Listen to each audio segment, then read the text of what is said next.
ஊருக்கு போயிட்டு வரேன். எம்மோ வாரண்ட் இருக்கு, அவளை நல்லபடியா பாத்துக்க. சரிங்கதே சரிங்கதே. இந்த கூறுகிட்ட குக்கர் வேற வரதான்.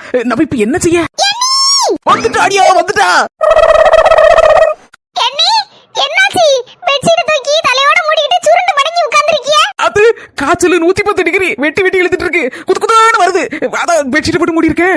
வந்துட்டியானா சொல்லும். நீ வரணும் தான் காத்திருந்தேன். ஒண்ணுமே முடியல பாத்துக்கா. தலை கிருகிருன்னு வருது. கண்ணு ஒரு மாதிரி மேலையும் கீழையும் சொல்லிட்டு போகுது. வாயு ஒரு பக்கமா இழுத்துக்கிட்டு போகுது. கையும் காலும் அது போக்கலையும் தெக்கையும் வடக்கமா இழுக்கு பாத்துக்கா. ஒன்னும் செய்ய முடிய மாட்டேங்குது. ஐயோ எம்மா எப்பா மேல கை கால என்ன மாதிரி அடிச்சு போட்ட மாதிரி இருக்குமா. இருந்த இடத்த விட்டு எந்திரிக்க முடியல நாத்து. என்ன நீ சொல்றியா? பாவி மக்கா பேக்க தூக்கிட்டு வந்திருக்கத பார்த்தா 2 மாசம் இங்கே பழிகடையே படுத்துருவா போல இருக்க. கறி பாத்திரம் ஏகப்பட்டது கிடக்கு. அவ்வளவு தேய்ச்சி எடுத்துரு. அதுக்கப்புறம் வீடு முழுக்க கூட்டி எடுத்து மாப்ப போட்டு தொடச்சிரு. அதுக்கப்புறம் துணி ஏகப்பட்டது கிடக்கு. கையால துவச்சி எடுத்துரு என் தங்கமே. நான் ஒரு மாசம் இங்க இருந்துட்டு போறதுக்கு வரல. சும்மா லேசா எட்டி பார்க்கிறதுக்கு வந்தேன். போயிட்டு வரேன். இன்னொரு நாள் வரேன். என்ன நீ?